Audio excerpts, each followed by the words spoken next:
Assalamualaikum warahmatullahi wabarakatuh. Innal hamdalillah nahmaduhu wa nasta'inuhu wa nastaghfiruh wa na'udzu billahi min syururi anfusina wa min sayyiati a'malina may yahdihillahu fala mudhillalah wa may yudhlil fala hadiyalah. Asyhadu an la ilaha illallah wahdahu la syarikalah wa asyhadu anna Muhammadan abduhu wa rasuluhu la nabiyya ba'dah. Allahumma shalli wa sallim wa barik ala sayyidina Muhammadin wa ala alihi wa sahbihi ajma'in, amma ba'd. Saudaraku dimanapun Anda berada, para subscriber Shockbreaker yang mudah-mudahan Allah Subhanahu wa Ta'ala senantiasa merahmati kita semua, dan mudah-mudahan Allah Subhanahu wa Ta'ala senantiasa mempermudah segala hajat saudaraku sekalian dimanapun Anda berada, amin ya rabbal alamin.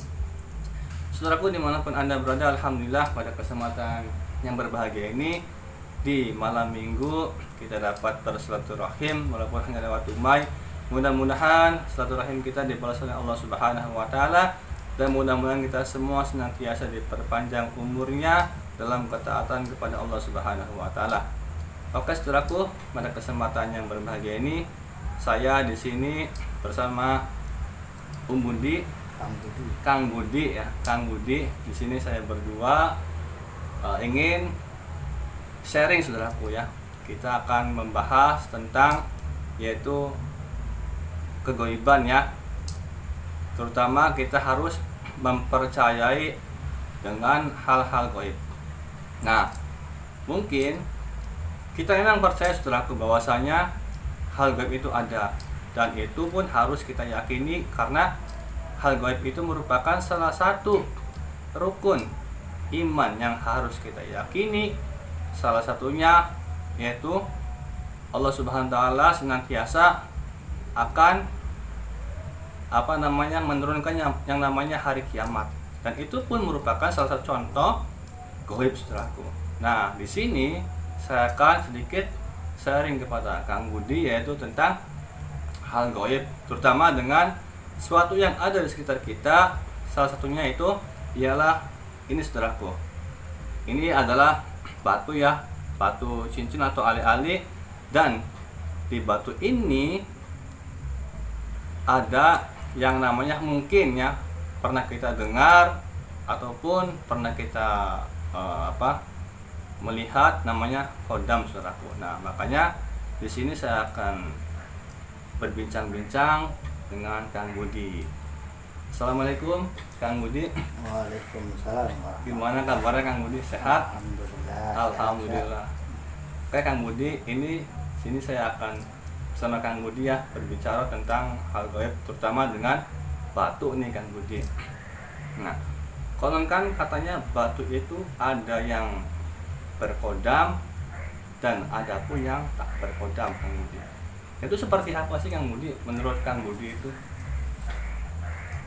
Ya, sebelum saya menjawab bagaimana cara mengetahui batu yang berkodam atau yang tidak berkodam, artinya dalam batu ini secara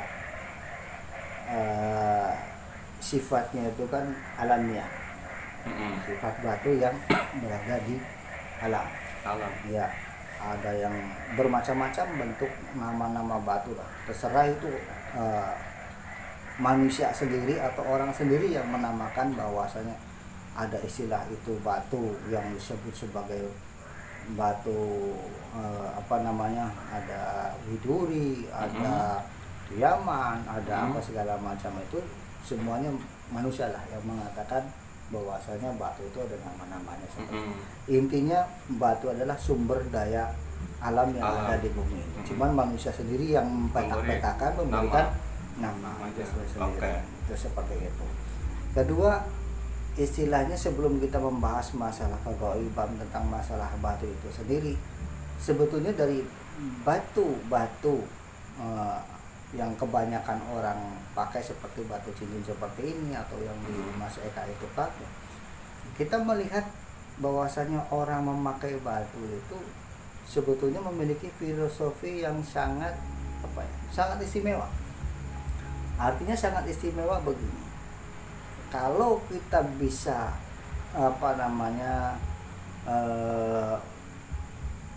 membahas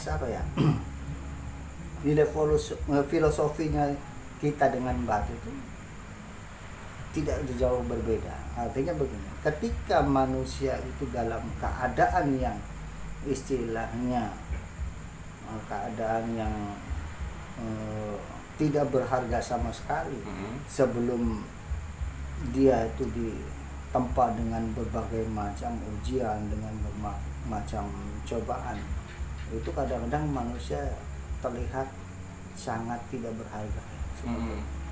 Tapi ketika manusia itu sudah ditimpa dengan berbagai masalah, dengan bermacam cobaan dengan yang lain-lainnya, dia sampai mampu untuk mengatasi permasalahan dia sendiri dengan berbagai cobaan, akhirnya dia bisa menjadi kuat dan dia bisa menjadi bangkit dan bisa menjadi sesuatu hal yang berharga. Contoh dengan batu akik seperti ini. Kalau kita melihat batu akik ini pada awalnya batu akik seperti ini batu-batu yang biasa berserakan di jalan, yang tidak ada nilai dan tidak ada artinya, yang biasa diinjak sama orang, kadang-kadang juga sampai istilahnya hal yang disepelekan dan tidak ada harganya. Tapi ketika batu ini kita ambil, kemudian kita bentuk, kita gosok sampai beberapa kali dan kita gosok kembali dan kita berikan satu wadah tertentu, ternyata memiliki nilai yang tinggi. Nilai yang tinggi, tergantung bagaimana manusia menilai. Karena batu tidak semua orang mungkin suka, atau tidak semua orang tidak suka tentang masalah batu. Itu tergantung pribadi manusia itu sendiri. Jadi batu itu juga dengan manusia ya begitu. Kalau manusia ingin bisa mulia, pengen bisa berharga, itu perlu perjalanan dan proses. Prosesnya itu sangat panjang, seperti halnya dengan membuat suatu batu yang tidak bermanfaat bisa menjadi bermanfaat. Itu perlu proses yang sangat panjang. Dari mulai pembelahan, dari mulai penggosokan, dari mulai pengkilapan, lalu kemudian dengan diberikan suatu aksesoris.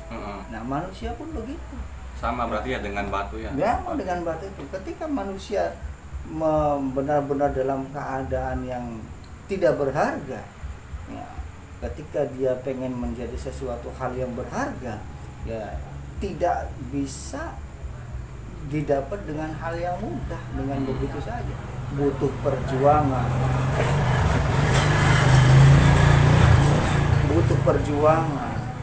Namanya butuh pengorbanan.